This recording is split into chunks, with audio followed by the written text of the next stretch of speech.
Berlatar di Korea Selatan, seorang pemuda tampan bernama Ho Jun-jae tampak sedang berada di sebuah bis umum untuk pergi ke suatu tempat. Ya, pria itu seringkali menipu uang beberapa orang kaya yang terlibat kasus korupsi. Dengan keahlian bermain trik sulap dan juga hipnotis, tentu saja Ho Jun-jae sangat lihai dalam melakukan aksinya tersebut. Ditambah lagi dua sahabatnya yang bernama Namdo dan juga Taeo, si ahli programmer, membuat rencana mereka berjalan semakin sempurna.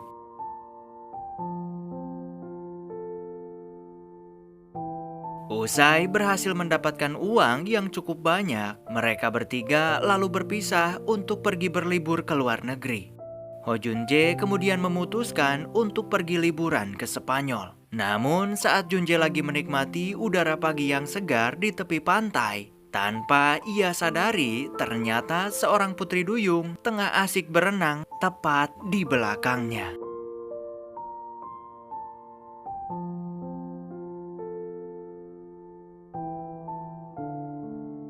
Beberapa saat kemudian, Ho Jun-jae panik tatkala ia mendapati keadaan villa tempat ia menginap telah hancur berantakan. Jun-jae begitu terkejut saat ia melihat seorang perempuan yang sedang bersembunyi di balik baju miliknya. Karena wanita itu telah mengacak-ngacak tempat tersebut, Ho Jun-jae pun berupaya untuk menangkapnya. Setelah beberapa kali mendapat perlawanan, akhirnya Jun-jae berhasil meringkus gadis itu. Ya, gadis cantik itu rupanya adalah seorang putri duyung yang tengah terdampar dan juga kelaparan. Jun-jae yang menganggap gadis itu tidak waras, ia pun segera menyerahkannya kepada polisi. Setelah polisi membawa duyung itu pergi, Jun-jae begitu terkejut saat ia menyadari bahwa gadis itu ternyata memakai gelang giok yang bernilai miliaran rupiah. Alhasil ia pun seketika berubah pikiran dan langsung pergi ke polsek untuk menjemput gadis itu. Ho Jun-jae juga membelikan pakaian serta sepatu untuknya. Tentu saja semua perlakuan baiknya itu hanya tipuan semata agar ia bisa mencuri gelang giok gadis tersebut.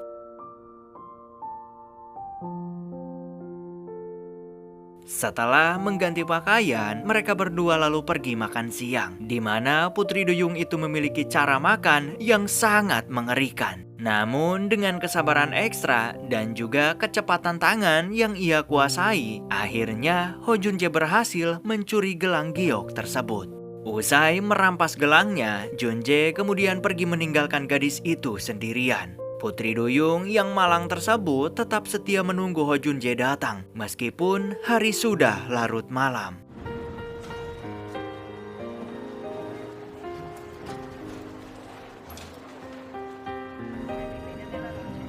Agradecemos su visita y su confianza. Estimados clientes, les informamos que Setelah para petugas mengusirnya keluar, gadis itu lalu duduk terdiam dan merasa bingung sebab ia tak punya arah dan tujuan. Saat itu ia hanya bisa berharap Ho Jun-jae akan datang menjemputnya. Entah kenapa tiba-tiba harapan itu menjadi kenyataan, di mana Ho Jun-jae mendadak berubah pikiran dan menjemput gadis itu. Setelah itu, mereka berdua pergi menginap di suatu tempat. Meski begitu, Ho Jun-jae tetap berusaha untuk menjaga jarak karena ia menganggap gadis itu tidak waras. Ho Jun-jae sama sekali tak menyadari bahwa sebenarnya wanita itu adalah seorang putri duyung. Di sisi lain, korban yang telah ditipu oleh Jun-jae dan kawan-kawan merasa tak terima karena mereka telah merampas sejumlah uang miliknya. Alhasil, beliau pun menyuruh anak buahnya untuk segera menangkap Ho Jun-jae dan kedua sahabatnya tersebut hidup ataupun mati.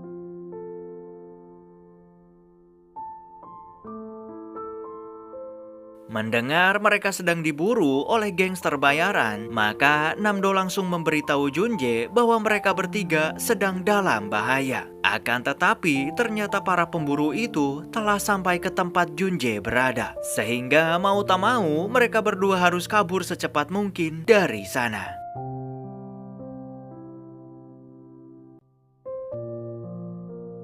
Usai melakukan pelarian yang sangat melelahkan, akhirnya Junje terpojok dan menyerah. Melihat Junje dalam bahaya, gadis Putri Duyung itu lantas mengejar mereka dengan menggunakan sepeda untuk menyelamatkan Ho Junje.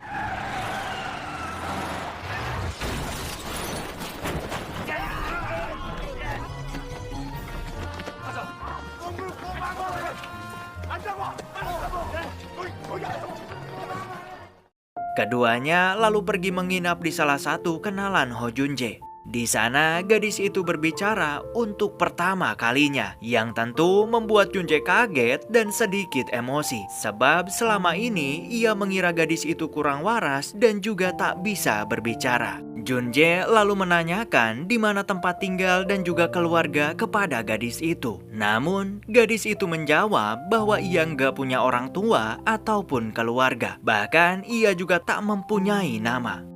Setelah gadis itu tertidur pulas, entah mengapa Junje tiba-tiba mengembalikan gelang giok yang sempat ia ambil kemarin. Di mana itu adalah barang pertama yang Junje kembalikan setelah ia curi. Esok harinya, Ho Junje mengajak gadis itu untuk pergi ke ujung dunia, atau lebih tepatnya di mercusuar Hercules. Ternyata Junje bukan tanpa alasan ia memilih untuk berlibur ke Spanyol. Rupanya 10 tahun lalu Junje kehilangan sang ibu di tempat tersebut. Ia selalu mendatangi tempat itu dengan harapan bisa bertemu dengan ibunya. Tak lama kemudian, para gangster kembali datang untuk menangkap Ho Junje. Sekali lagi, Junje harus terpojok dan tak punya pilihan lain selain menyerah saja. Namun, secara mengejutkan, gadis itu tiba-tiba memegang tangan Junje dan terjun bebas ke dalam laut. Ketika Junje tenggelam di dalam air, ia baru menyadari bahwa gadis itu adalah seorang putri duyung. Namun sayangnya, gadis itu akan menghapus ingatan Junje tentang mereka berdua. Ternyata putri duyung memiliki kemampuan khusus, di mana mereka mampu menghapus ingatan manusia hanya dengan menyentuhnya. Beberapa saat kemudian, Ho Junje terbangun dengan keadaan basah kuyup. Ia lalu kebingungan saat melihat gelang giok yang terpasang di tangannya. Junje benar-benar tak ingat apapun, khususnya momen indah dan menegangkan yang telah ia lalui bersama putri duyung tersebut. Singkat cerita, Junje kembali pulang ke Korea. Kepulangannya tentu membuat Namdo kaget sekaligus bahagia. Sebab Namdo tak menyangka Junje bisa kembali pulang dengan keadaan hidup-hidup.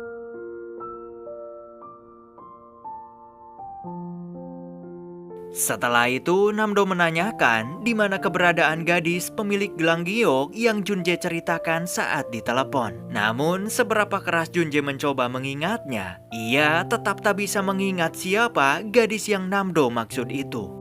Suatu hari, Ho Junje menonton sang ayah di berita. Ternyata ayah Junje adalah seorang pengusaha kaya raya. Kini, sang ayah telah menikah lagi dengan wanita lain. Dan itulah alasan kenapa Junje memutuskan untuk pergi dari rumah beberapa tahun yang lalu.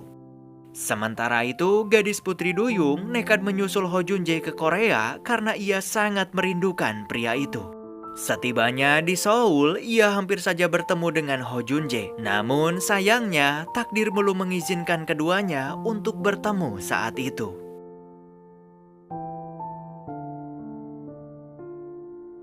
Berjalan tanpa uang dan makanan membuat gadis duyung itu hidup layaknya gelandangan. Beruntung seorang bocil baik hati mau berbagi makanan dengannya. Tak hanya itu, ia juga bertemu dengan seorang tunawisma saat memungut pakaian bekas dari tempat sampah. Yah, si bocil baik hati dan wanita pemungut sampah itu, mereka berdua adalah teman pertama yang gadis duyung itu kenal di Seoul. Esok harinya, si Ah datang membawa makanan untuk Ho Junje. Beliau adalah teman Junje saat kuliah dulu. Yang sampai detik ini, si Ah sangat menyukai pria itu. Entah kenapa saat Junje menyantap makanan yang si Ah bawa tersebut, ia seketika teringat dengan pasakan sang ibu. Sebab rasa pasakan tersebut memiliki rasa yang sangat mirip dengan buatan ibunya. Beberapa saat kemudian, Junje tak sengaja bertemu dengan si gadis duyung yang sedang berenang menangkap ikan di akuarium. Awalnya, Junje menganggap wanita itu hanya seorang pemain sirkus biasa. Namun, Junje seketika begitu terkejut tatkala Namdo mengirimkan foto mereka saat sedang di Spanyol bulan lalu. Usai melihat gambar tersebut, Junje pun langsung berlari menghampiri gadis itu. Junje lalu bertanya apakah mereka berdua saling mengenal sebelumnya, sebab mereka pernah berfoto bersama saat di Spanyol beberapa waktu yang lalu. Dan anehnya, Junje sama sekali tak ingat apapun tentang gadis itu. Mendengar pertanyaan Junje tersebut, gadis itu pun hanya bisa terdiam. Jelas hal itu membuat Junje kesal dan langsung meninggalkan gadis itu. Namun entah kenapa putri duyung tersebut selalu mengikuti Ho Junje kemanapun pria itu pergi. Malam harinya, gadis duyung itu begitu ketakutan saat melihat kembang api, di mana ia menganggap bahwa kilauan cahaya di atas langit adalah senjata dari musuh. Lantas, Junje mencoba menenangkan gadis itu yang tampak sangat ketakutan.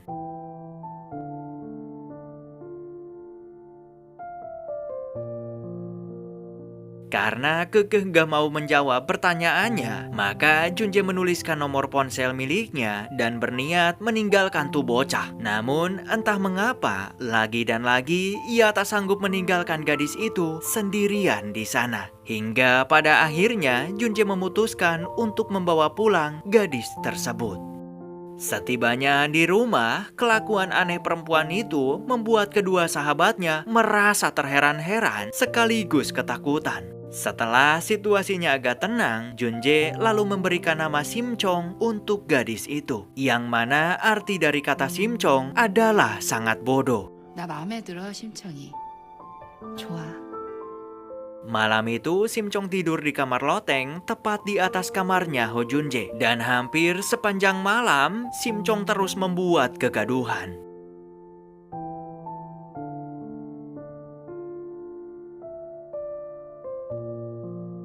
Suatu hari, Ho Junje pergi berbelanja. Di sana, ia sedikit mengingat kejadian bersama Simchong saat di Spanyol waktu lalu. Junje benar-benar merasa bingung dengan apa yang sebenarnya telah terjadi. Sebab ia sama sekali tak ingat apapun tentang pertemuannya dengan Simchong waktu itu. Ketika hendak pulang, Namdo lalu menyuruh Junje agar jangan dulu pulang ke rumah. Karena saat itu, seorang penjahat bernama Madeyong telah membunuh tetangga mereka. Berhubung mereka bertiga juga komplotan penipu, maka akan sangat lebih baik jika mereka menghindar saja dari hadapan polisi. Namun, Junje yang khawatir karena Simchong sendirian di rumah, ia pun langsung tancap gas dan menerobos para petugas yang sedang berjaga. Beruntung, Junje datang di saat yang tepat, di mana Madeyong yang menyamar sebagai polisi hampir saja mencelakai Simchong. Setelah itu, Ho Junje menegur Simchong karena telah membuka pintu untuk orang asing, di mana hal itu sangatlah berbahaya.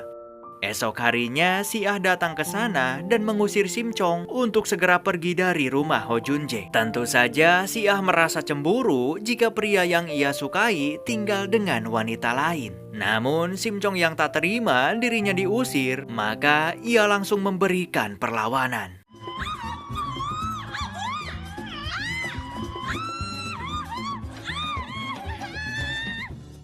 Usai keributan tersebut, Ho Junje lalu memberikan sebuah ponsel dan juga kartu transportasi umum kepada Simchong. Ia menyuruh gadis itu agar segera angkat kaki dari rumahnya. Simchong kemudian mengatakan ia akan pergi dengan satu syarat. Jika nanti salju pertama telah turun, maka Ho Junje harus menemuinya di sebuah gedung. Awalnya, Ho Junje menolak. Namun karena Simchong berjanji akan mengatakan sesuatu di sana, maka Ho Junje pun setuju. 알았어. 알았으니까 Simchong kemudian pergi dari rumahnya Ho Junje dan bergabung dengan teman jalanannya. Di sana, Simchong berusaha mendapat uang dengan bekerja menyebarkan brosur di jalan. Akan tetapi, ternyata Ho Junjae tidak benar-benar membiarkan gadis itu sendirian. Bahkan secara diam-diam, ia membayar beberapa orang untuk menerima brosur yang Sim Chong bagikan.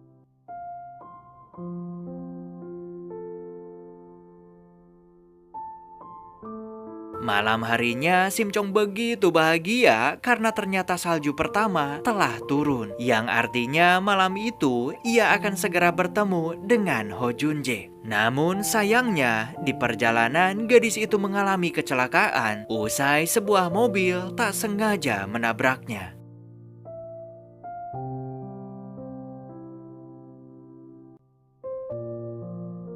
Beberapa saat kemudian, Ho Junjae begitu panik saat ia melihat ponsel milik Sim Chong tergeletak di jalan. Menyadari telah terjadi sesuatu kepada gadis itu, Ho Junjae langsung buru-buru pergi ke rumah sakit dan mencari keberadaannya. Usai mencari kesana kemari, perasaan Junjae begitu hancur tatkala ia mendapati Sim Chong sedang terbaring lemah dan tak sadarkan diri.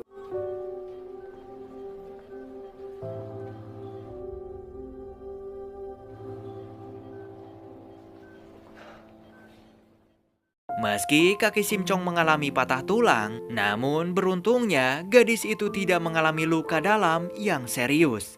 Karena Sim Chong harus dirawat selama beberapa hari ke depan, maka Junjae meminta kedua sahabatnya untuk membuatkan kartu identitas untuk Sim Chong. Mendengar Sim Chong mengalami kecelakaan, tentu saja Namdo dan juga Tae-oh seketika panik dan segera bergegas pergi ke rumah sakit. Ternyata pengemudi mobil yang telah menabrak Sim Chong adalah kakak tirinya Ho Junjae yang bernama Ji Hyun. Setelah Junjae memilih pergi dari rumah, rupanya ia dan sang kakak memiliki hubungan yang kurang baik. Perasaan Junjae seketika begitu hancur saat ia melihat sang ayah datang ke rumah sakit untuk menjemput Ji Hyun.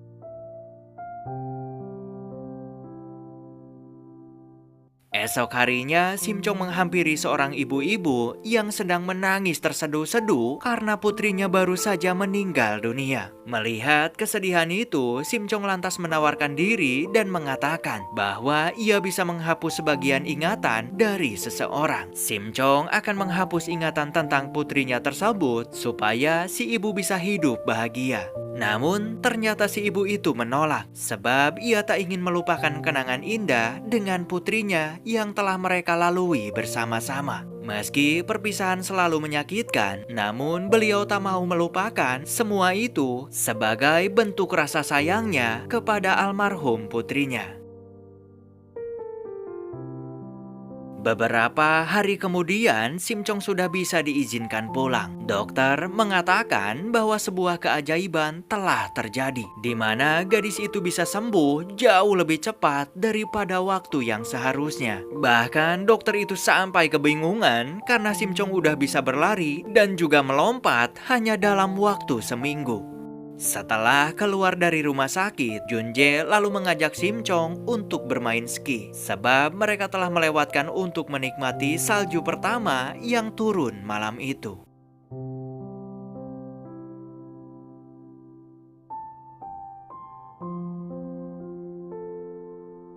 Di sana, Sim Chong sedikit bercerita tentang seorang pria baik hati yang pernah ia temui. Pria itu telah membelikan pakaian, memayungi saat ia kehujanan, dan bahkan membuatkan makanan untuk Sim Chong. Junjae yang merasa cemburu, ia lantas mencaci maki pria yang Sim Chong maksud. Dengan dalih pria itu pasti seorang playboy bajingan. Tanpa Junjae sadari bahwa sebenarnya Sim Chong sedang menceritakan kenangan bersama Ho Junjae saat di Spanyol waktu itu.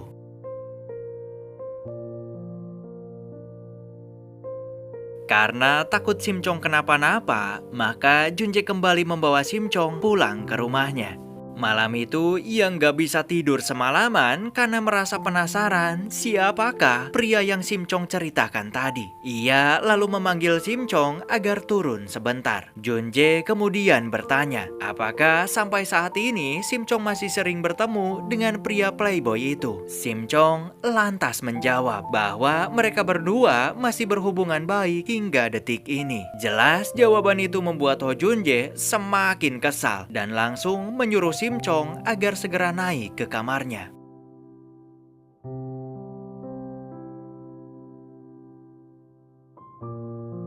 Sementara itu, Madayong tampak sedang mencelakai Pamanam di jalan. Ya, Pamanam adalah satu-satunya orang yang selama ini merawat Ho Junje dengan sangat baik. Mendengar kabar tersebut, ayah Junje yang bernama Ho Iljung dan istrinya yang bernama Kang Sohi langsung pergi ke rumah sakit untuk melihat keadaan si paman. Mereka merasa kecelakaan itu sedikit janggal, sebab selama ini Pamanam tak pernah mengemudi mobil dengan keadaan mabuk. Di sisi lain, Simcong tak sengaja bertemu dengan seorang pria bernama Jonghun. Ternyata pria tersebut adalah seorang duyung sama seperti Simcong. Selain mampu menghapus ingatan dan fase penyembuhan yang super cepat, marga duyung juga bisa mendengar suara hati dari duyung yang lain. Itulah sebabnya mereka bisa saling mengenal bahkan tanpa berbicara lewat mulut sekalipun. Keduanya lalu bercerita tentang satu sama lain, di mana mereka memiliki tujuan yang sama datang ke daratan hanya untuk mengejar cinta sejatinya. Jonghun juga mengajarkan Simcong untuk menampung air mata tangisannya, karena air mata duyung akan berubah menjadi mutiara yang bernilai cukup mahal. Dengan begitu, mereka berdua tak akan pernah kekurangan uang saat hidup di daratan. Malam harinya, Jonghun sengaja mengantar Simcong pulang dan berpura-pura seolah mereka sedang berpacaran. Melihat Simcong diantar pulang oleh seorang pria, maka tentu saja Ho Junje menganggap Jonghun adalah pria playboy bajingan yang Simcong ceritakan kemarin. Junje yang terbakar cemburu, ia pun langsung menyeret gadis itu masuk dan menutup pintunya dengan keras. Tak cukup sampai di sana, Ho Junje bahkan mendadak membuat sebuah aturan jam malam, di mana semua orang yang tinggal di rumahnya harus pulang tepat sebelum jam 8 malam. Tentu saja Ho Junje melakukan hal itu karena ia tak mau melihat Simcong diantar pulang tengah malam lagi oleh Jonghun. Beberapa saat kemudian, wujud duyung Simcong nyaris saja ketahuan oleh Ho Junje saat ia sedang asik berenang di kolam. Karena takut rahasianya terbongkar, maka Simcong langsung berteriak agar Ho Junje tidak mendekat dan mengatakan bahwa saat itu ia sedang tidak berpakaian.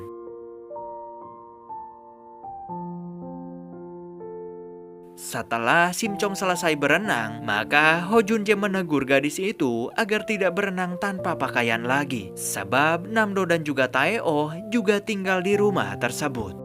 Junje kemudian pergi menemui si Ah untuk melihat sebuah artefak kuno peninggalan era Joseon. Entah mengapa Junje seakan teringat sesuatu tatkala ia melihat sebuah gambar dari masa lalu itu. Junje lalu pergi menemui psikiater dan sedikit melihat kehidupan tentang masa lalunya. Terlepas dari benar atau tidaknya halusinasi yang ia lihat barusan, namun Ho Junje merasa yakin bahwa ia dan Simcong pernah bertemu di kehidupan sebelumnya. Simcong kembali menemui Jonghun. Di sana, Jonghun bercerita bahwa jantungnya mulai mengeras dan besar kemungkinan ia akan segera meninggal dunia. Semua itu bermula ketika gadis yang sangat ia cintai telah pergi meninggalkan Jonghun dan menikah dengan pria lain. Setelah wanita itu mengetahui Jonghun bukanlah manusia, jantung seorang duyung akan mengeras jika seseorang yang dicintainya telah pergi. Meski begitu, Jonghun menolak untuk pulang kembali ke lautan karena ia udah tak punya tujuan hidup lagi. Sebelum terlambat, Jonghun menyarankan agar Simcong kembali saja ke lautan jika pria yang ia sukai tak pernah sekalipun mengungkapkan perasaannya. Malamnya, Sim Chong bertanya tentang perasaan Junjae terhadap dirinya. Akan tetapi, Junjae mengatakan bahwa ia sama sekali tak punya perasaan apapun kepada Sim Chong. 앞으로 날 좋아할 계획이 생기면 꼭 알려줘, 허준재.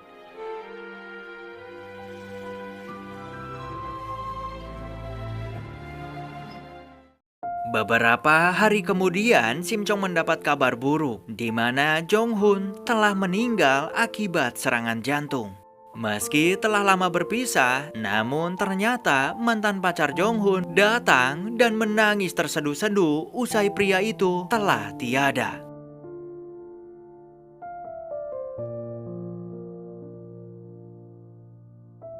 Suatu hari, Madayong mengirim pesan menggunakan ponsel pamanam dan mengajak Junjae untuk bertemu di sebuah gedung kosong. Setibanya di sana, Junjae mendapat telepon dari Sim Chong yang meminta Ho Junjae untuk segera menjemputnya pulang karena gadis itu merasa sedang tak enak badan. Akan tetapi, Madayong tiba-tiba muncul dan menyerang Ho Junjae.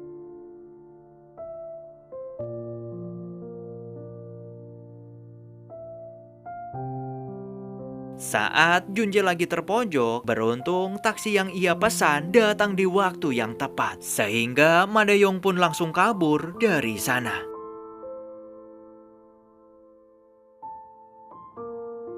Alih-alih pergi ke rumah sakit, Ho Junjae yang tampak babak belur lebih memilih untuk menjemput Sim Chong. Melihat keadaan Ho Junjae seperti itu, Sim Chong lalu menangis dan berpikir bahwa kehadirannya hanya membuat pria itu terluka dan juga kesulitan. Sim Chong lalu mengatakan bahwa dirinya akan segera pergi agar Ho Junjae bisa hidup dengan bahagia. Namun, Ho Junjae melarang Sim Chong untuk pergi meninggalkannya. Junjae juga mengatakan bahwa sejujurnya ia juga mempunyai perasaan kepada Sim Chong.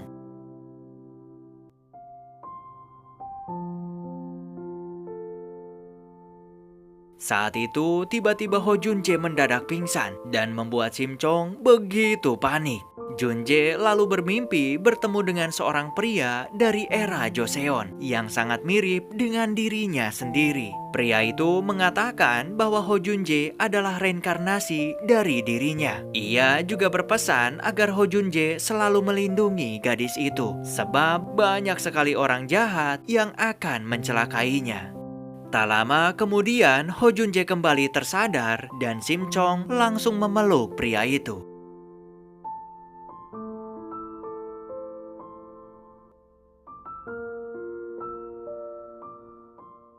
Sampai jumpa di episode selanjutnya.